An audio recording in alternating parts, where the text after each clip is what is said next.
Hey, this is Chris with Phoenix Gaming. Today we're going to talk about Wasteland Warfare. This is our third episode in our how-to series, and we're going to talk about quick actions and reactions. Before we begin, I would like to let you guys know if you're interested, there's going to be an Amazon affiliate link in the description. It will take you to a set of Fallout Wasteland Warfare dice. You can get those on Amazon at no additional cost, and then Amazon will actually give me a small commission. So it's a great way for you to get involved in the game and support the channel at no additional cost for you. So we're not going to do this in the order that's listed, but we are going to talk about preparing, which is how you gain a reaction token. We're going to talk about reactions next, which will be triggers and using quick actions as reactions. And then we'll finish up talking about quick actions, how they can be used, and who gets to use them. Prepare is an action that can be taken by anyone and everyone as long as they have like the prepare action icon, or at least the reaction. There's a reaction symbol on the cards. I've yet to see a unit that can't prepare.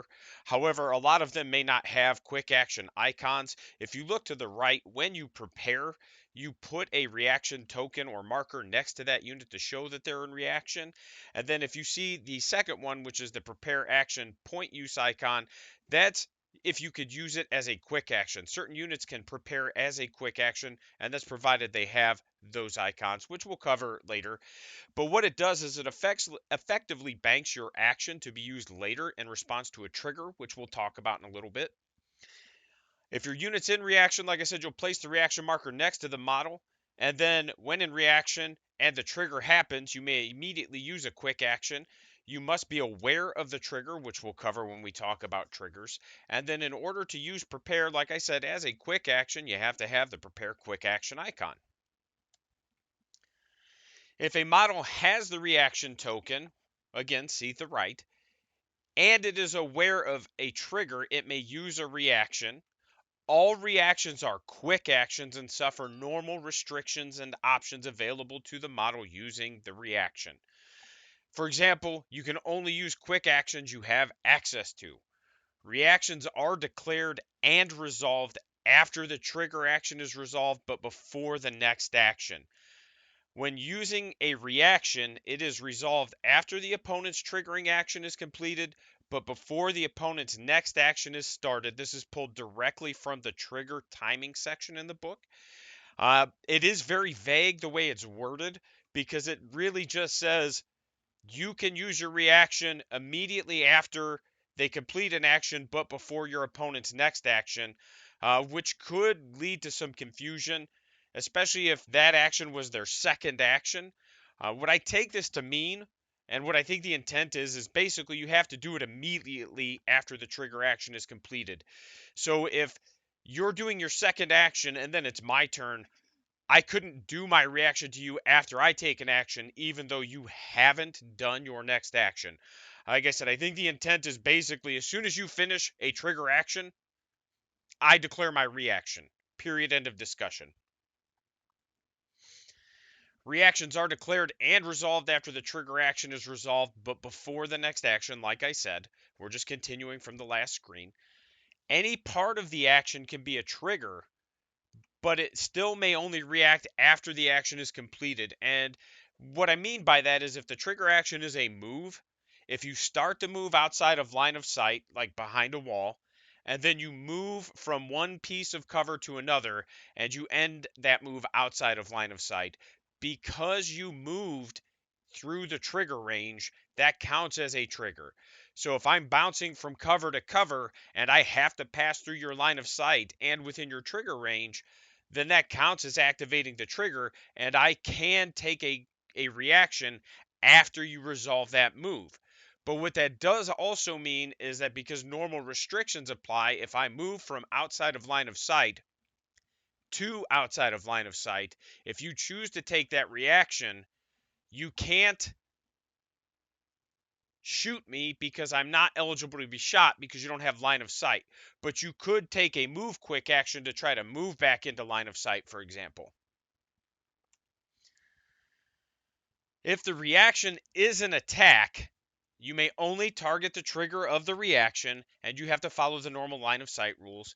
So again, If I move and I end that move and I end it within your trigger range and your line of sight, if you want to attack as a reaction, you can only attack the triggering model.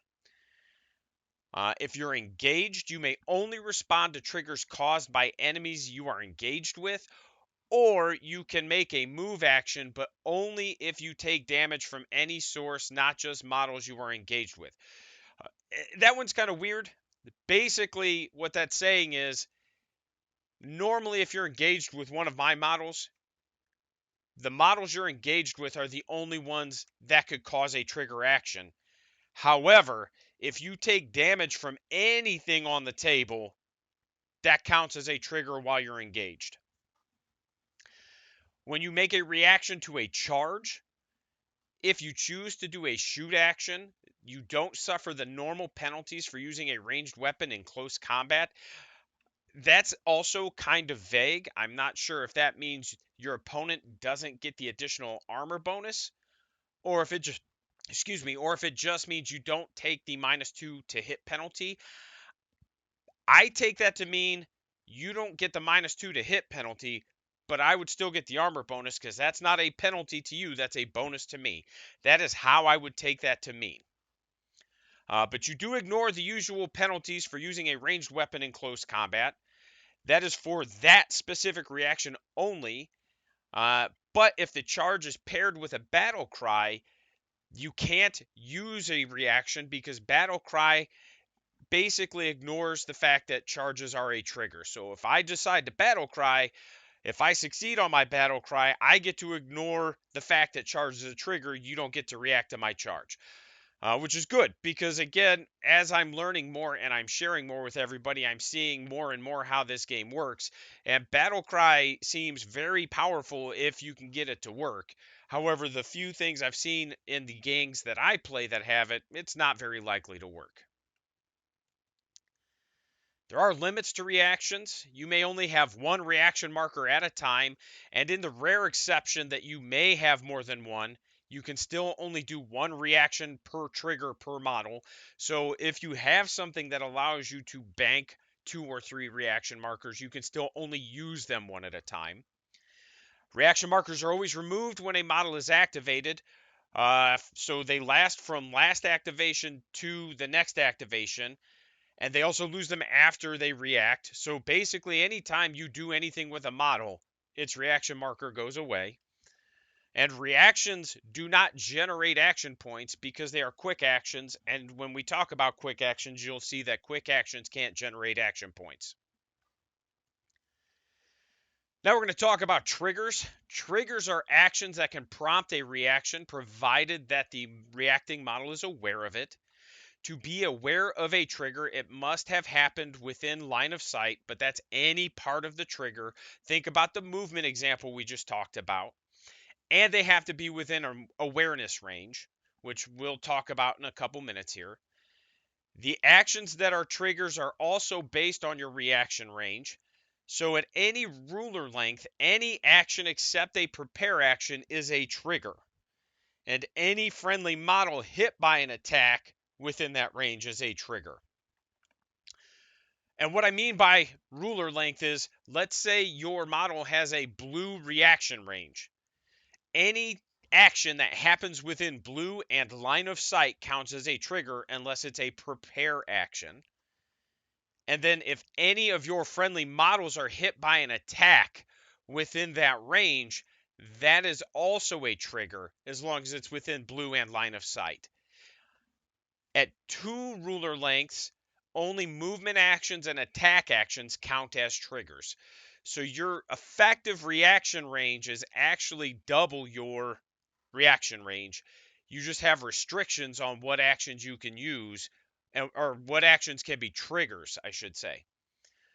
If you have multiple perceptions of a single trigger, and what I mean by that is, let's say you have 5 models and all of them have reaction tokens, then all of your reactions must be declared at once before any reactions are resolved, and all reaction models for reacting models, all reaction markers for reacting models are removed, regardless of the resolution of previous reactions. What I really think this means, because again, the wording's a little odd and kind of obtuse, but the way I understand this is if you have 3 models or 5 models or whatever that can react to a trigger and have reaction markers, and you want all 3 to react, you'd have to say all 3 of these are reacting, they're all going to attack, and then you resolve them in whatever order you want. But if the first reaction kills the trigger, the other 2 models or whatever still remove their tokens and effectively count as having made an attack. And really, all that means is, like I said, like you just have to say, hey, I've got 3 models that can react to this trigger. They're all 3 going to do an attack quick action, and then you resolve them in whatever order you want.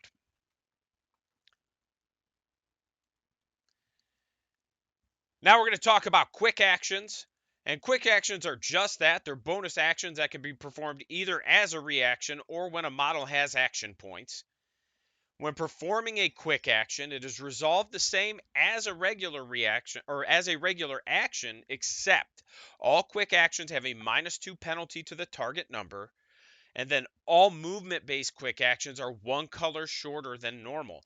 So if you wanted to shoot and your perception, let's say you shoot with perception, your perception's a 7, you'd subtract 2 from 7, your target number's a 5.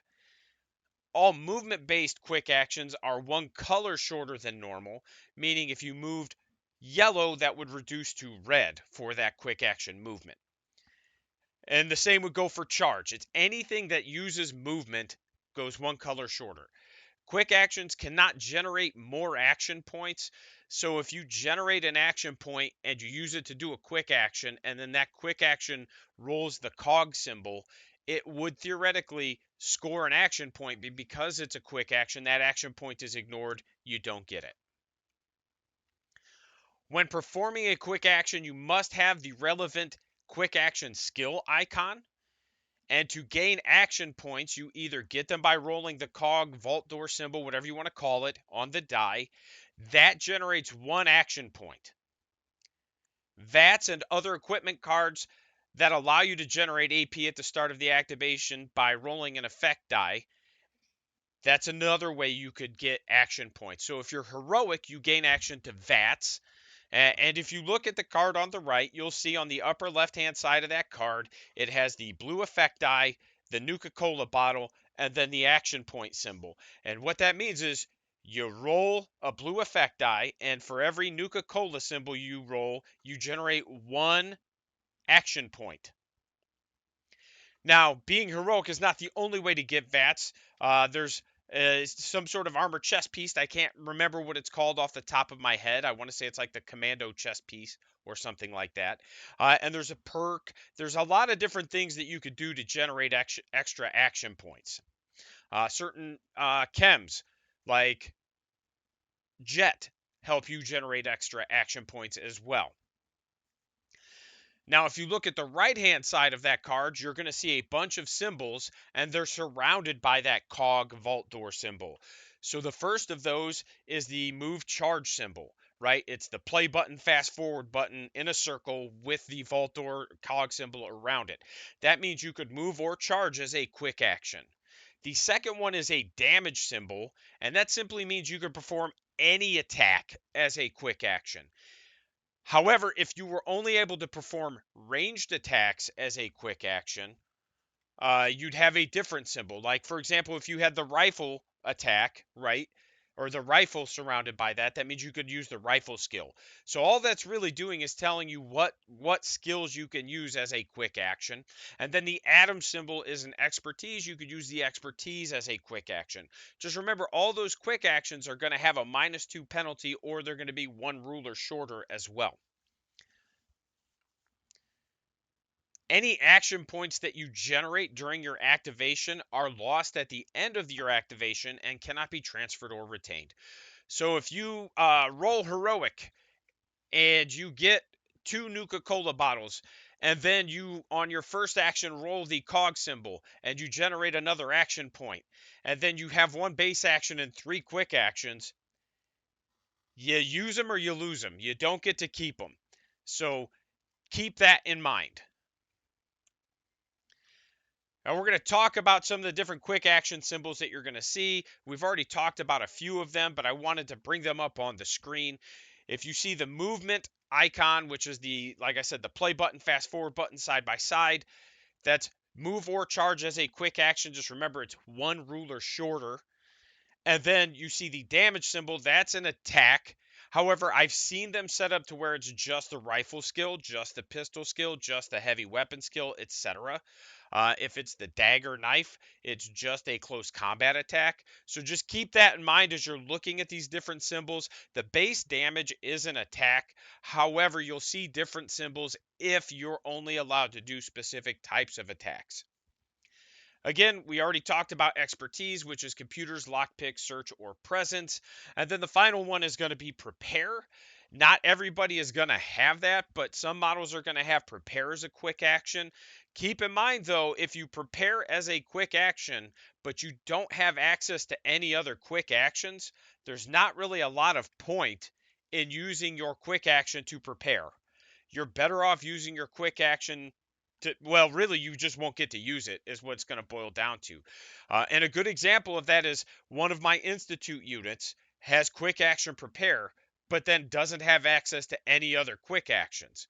So if I generate an action point, I can prepare, but because I don't have any other quick actions, I can't do anything with that action point. I just go into reaction and it does nothing. Now, there are perks and stuff that'll allow you to kind of work with that, or different auras from different units and things like that. And it's only there so that you can understand how to combo it with other things. In the next episode, we're going to look at terrain and cover, difficult terrain, climbing and falling. I hope you guys appreciate and enjoy the video. I hope you learned a lot. Big shout out to Kevin. Thanks a lot for the support, buddy. Jamie, appreciate you. And then Lord Wellingstone, Danny Boy, and Captain Too Tall, you guys are fantastic. I appreciate you. Thank you.